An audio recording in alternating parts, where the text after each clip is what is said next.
avançando a passos largos para o ingresso do Brasil como membro pleno da Organização para a Cooperação e Desenvolvimento Econômico, a OCDE. Apesar da crise mundial, o Brasil chega ao final de 22 com uma economia em plena recuperação. Temos emprego em alta e inflação em baixa. A economia voltou a crescer. A pobreza aumentou em todo o mundo sob o impacto da pandemia. No Brasil, ela já começou a cair de forma acentuada. Os números falam por si só. A estimativa é de que, no final de 22, 4% das famílias brasileiras estejam vivendo abaixo da linha da pobreza extrema. Em 2019, eram 5,1%. Isso representa uma queda de mais de 20%. O Auxílio Brasil, programa de renda mínima criado no meu governo durante a pandemia, que atende 20 milhões de famílias, faz pagamentos de quase $4 por dia às mesmas. O desemprego caiu 5 pontos percentuais, chegando a 9%, taxa que não se via há 7 anos. Reduzimos a inflação com estimativa de 6% no corrente ano. Tenho a satisfação de anunciar que tivemos deflação inédita no Brasil nos meses de julho e agosto. Desde junho, o preço da gasolina caiu mais de 30%. Hoje, um litro no Brasil custa cerca de 90 centavos de dólares. O preço da energia elétrica também teve uma queda de mais de 15%. Quero ressaltar que o custo da energia não caiu por causa de tabelamento de preços ou qualquer outro tipo de intervenção federal. Foi resultado de uma política de racionalização de impostos formulada e implementada com apoio do Congresso Nacional. Em 2021, o Brasil foi o 4º maior destino de investimentos estrangeiros direto no mundo. Nosso comércio exterior alcançou a marca histórica de 39% do PIB, mesmo diminuindo ou zerando impostos de milhares de produtos. No plano interno, também estamos batendo recordes em 3 áreas: arrecadação fiscal, lucro das empresas estatais e relação entre dívida pública e PIB. Aliás, em 21, tivemos superávit no resultado consolidado de contas públicas. O PIB brasileiro aumentou 1,2% no segundo semestre. A projeção de crescimento para 22 chega a 3%. Temos a tranquilidade de quem está no bom caminho, o caminho de uma prosperidade compartilhada entre os brasileiros e, mais além, compartilhada com nossos vizinhos e outros parceiros mundo afora. É isso que vemos, por exemplo, na produção de alimentos. Há 4 décadas, o Brasil importava alimentos. Hoje, somos um dos maiores exportadores mundiais. Isso só foi possível graças a pesados investimentos em ciência e inovação, com vistas à produtividade e à sustentabilidade. Faço aqui um tributo à pessoa de Alisson Paulinelli, candidato brasileiro ao Prêmio Nobel da Paz, por seu papel na expansão da fronteira agrícola brasileira com o uso de novas tecnologias. Este ano, o Brasil já começou a colheita da maior safra de grãos da nossa história. Estima-se pelo menos 270 milhões de toneladas. O Brasil também, em poucos anos, passará de importador a exportador de trigo. Para o período de 22 a 23, a previsão é que a produção total ultrapasse os 300 milhões de toneladas. Como afirmou a diretora-geral da Organização Mundial do Comércio, em recente visita que nos fez, se não fosse o agronegócio brasileiro, o planeta passaria fome, pois alimentamos mais de 1 bilhão de pessoas ao redor do mundo. O nosso agronegócio é orgulho nacional. Senhor presidente, quero lembrar que, também na área do desenvolvimento sustentável, o patrimônio de realizações do Brasil é fonte de credibilidade para a ação internacional do nosso país. Em matéria de meio ambiente e desenvolvimento sustentável, o Brasil é parte da solução e referência para o mundo. 2/3 de todo o território brasileiro permanecem com vegetação nativa, que se encontra exatamente como estava quando o Brasil foi descoberto em 1500. Na Amazônia brasileira, A área equivalente à Europa Ocidental, mais de 80% da floresta continua intocada, ao contrário do que é divulgado pela grande mídia nacional e internacional. É fundamental que, ao cuidarmos do meio ambiente, não esqueçamos das pessoas. A região amazônica abriga mais de 20 milhões de habitantes, entre eles indígenas e ribeirinhos, cuja subsistência depende de algum aproveitamento econômico da floresta. Levamos internet a mais de 11 mil escolas rurais e a mais de 500 comunidades indígenas. O Brasil começou sua transição energética há quase meio século, em reação às crises do petróleo daquela época. Hoje temos uma indústria de biocombustíveis moderna e sustentável. Indústria que contribui para a matriz energética mais limpa entre os países do G20. Cerca de 84% da nossa matriz elétrica atualmente é renovável. E esse é o objetivo que muitos países desenvolvidos esperam alcançar somente depois de 2040 ou 2050. No ano passado, o Brasil foi escolhido pelas Nações Unidas como o país campeão da transição energética. Temos capacidade para ser um grande exportador mundial de energia limpa. Contamos com um excedente já em construção, que pode chegar a mais de 100 gigawatts, entre biomassa, eólica, terrestre e solar, além da oportunidade ainda não explorada de eólicas marítimas de 700 gigawatts, com um dos menores custos de produção do mundo.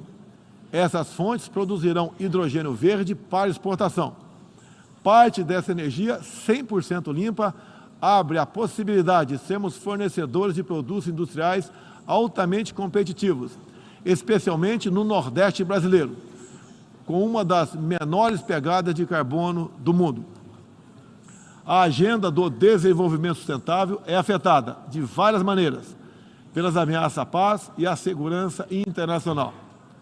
Erguemos as Nações Unidas em meio aos escombros da Segunda Guerra Mundial. O que nos motivava naquele momento era a determinação de evitar que se repetisse o ciclo de destruição que marcou a primeira metade do século XX. Até certo ponto, podemos dizer que fomos bem-sucedidos. Mas hoje, o conflito na Ucrânia serve de alerta. Uma reforma da ONU é essencial para encontrarmos a paz mundial. No caso específico do Conselho de Segurança, após 25 anos de debates, está claro que precisamos buscar soluções inovadoras. O Brasil fala desse assunto com base em uma experiência que remonta aos primórdios da ONU. É pela 11ª vez que ocupamos assento não permanente no Conselho. Temos buscado dar o melhor de nós para a solução pacífica e negociada dos conflitos internacionais, sempre guiados pela Carta da ONU e pelo direito internacional. O Brasil também tem um longo histórico de participação em missões de paz da ONU. De Suez a Angola, do Haiti ao Líbano, sempre estivemos ao lado da manutenção da paz. Também contribuímos para a paz ao abrirmos nossas fronteiras para aqueles que buscam a chance de reconstruir suas vidas em nosso país. Desde 2018, mais de 6 milhões de irmãos venezuelanos foram obrigados a deixar seu país. Muitos deles vieram para o Brasil. Nossa resposta a esse desafio foi a Operação Acolhida, que se tornou referência internacional. Já são mais de 350 mil venezuelanos que encontraram em território brasileiro assistência emergencial, proteção, documentação e a possibilidade de um recomeço. Todos têm acesso ao mercado de trabalho, a serviços públicos e a benefícios sociais. Nos últimos meses, chegam por dia ao Brasil a pé cerca de 600 venezuelanos, a grande maioria dos quais mulheres e crianças, pesando em média 15 quilos a menos do que tinham antes, fugindo da violência e da fome. A política brasileira de acolhimento humanitário vai além da Venezuela. Temos também recebido haitianos, sírios, afegãos e ucranianos. Senhor presidente, o conflito na Ucrânia já se estende por 7 meses e gera apreensão não apenas na Europa, mas em todo o mundo. Quero, em primeiro lugar, renovar o agradecimento do Brasil aos países que ajudaram na evacuação de brasileiros que se encontravam na Ucrânia quando começou o conflito. Refiro-me especialmente à Eslováquia, Hungria, Polônia, Romênia e República Tcheca. A operação foi exitosa. Não deixamos ninguém para trás, nem mesmo seus animais de estimação. Diante do conflito em si, o Brasil tem se pautado pelos princípios do direito internacional e da Carta da ONU. Princípios que estão consagrados também em nossa Constituição. Defendemos um cessar-fogo imediato, a proteção de civis e não combatentes, a preservação da infraestrutura crítica para assistência à população e a manutenção de todos os canais de diálogo entre as partes em conflito. Esses são os primeiros passos para alcançarmos uma solução que seja duradoura e sustentável. Temos trabalhado nessa direção. Nas Nações Unidas e em outros fóruns, temos tentado evitar o bloqueio dos canais de diálogo, causado pela polarização em torno do conflito. É nesse sentido que somos contra o isolamento diplomático e econômico. As consequências do conflito já se fazem sentir nos preços mundiais de alimentos, de combustíveis e de outros insumos. Esses impactos nos colocam a todos na contramão dos objetivos do desenvolvimento sustentável. Países que se apresentavam como líderes da economia de baixo carbono, agora passaram a usar fontes sujas de energia. Isso configura um grave retrocesso para o meio ambiente. Apoiamos todos os esforços para reduzir os impactos econômicos dessa crise, mas não acreditamos que o melhor caminho seja a adoção de sanções unilaterais e seletivas, contrárias ao direito internacional. Essas medidas têm prejudicado a retomada da economia e afetado os direitos humanos de populações vulneráveis, inclusive em países da própria Europa. A solução para o conflito da Ucrânia será alcançada somente pela negociação e pelo diálogo. Faço aqui um apelo às partes, bem como a toda a comunidade internacional. Não deixe escapar nenhuma oportunidade de pôr fim ao conflito e de garantir a paz. A estabilidade, a segurança e a prosperidade da humanidade correm sério risco se o conflito continuar. Senhor presidente, tenho sido um defensor incondicional da liberdade de expressão. Além disso, no meu governo, o Brasil tem trabalhado para trazer o direito à liberdade de religião para o centro da agenda internacional de direitos humanos. É essencial garantir que todos tenham o direito de professar e praticar livremente sua orientação religiosa, sem discriminação. Quero aqui anunciar que o Brasil abre suas portas para acolher os padres e freiras católicos que têm sofrido perseguição do regime ditatorial da Nicarágua. O Brasil repudia a perseguição religiosa em qualquer lugar do mundo.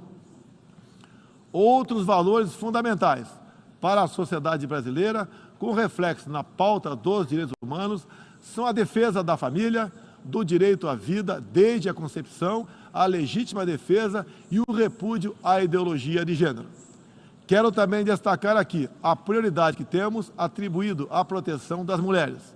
Nosso esforço em sancionar mais de 70 normas legais sobre o tema desde o início do meu governo, em 2019, é prova cabal desse compromisso. Combatemos a violência contra as mulheres com todo rigor. Isso é parte da nossa prioridade mais ampla de garantir segurança pública a todos os brasileiros. Os resultados aparecem em nosso governo. A queda de 7,7% no número de feminicídios e diminuição do número geral de mortes por homicídio. Em 2017, eram 30 mortes por 100 mil habitantes. Agora são 19. A violência no campo também caiu ao mesmo tempo que aumentamos a regularização da propriedade da terra para os assentados. No meu governo, entregamos 400 mil títulos rurais, 80% deles para as mulheres. Trabalhamos no Brasil para que tenhamos mulheres fortes e independentes, para que possam chegar aonde elas quiserem. A primeira-dama, Michele Bolsonaro, trouxe novo significado ao trabalho de voluntariado desde 2019, com especial atenção aos portadores de deficiências e doenças raras. Senhor presidente, senhor secretário-geral, senhoras e senhores, chefe de Estado e de governo. Senhoras e senhores, neste 7 de setembro, o Brasil completou 200 anos de história como nação independente. Milhões de brasileiros foram às ruas, convocados pelo seu presidente, trajando as cores da nossa bandeira. Foi a maior demonstração cívica da história do nosso país. Um povo que acredita em Deus, pátria, família e liberdade. Muito obrigado a todos os senhores.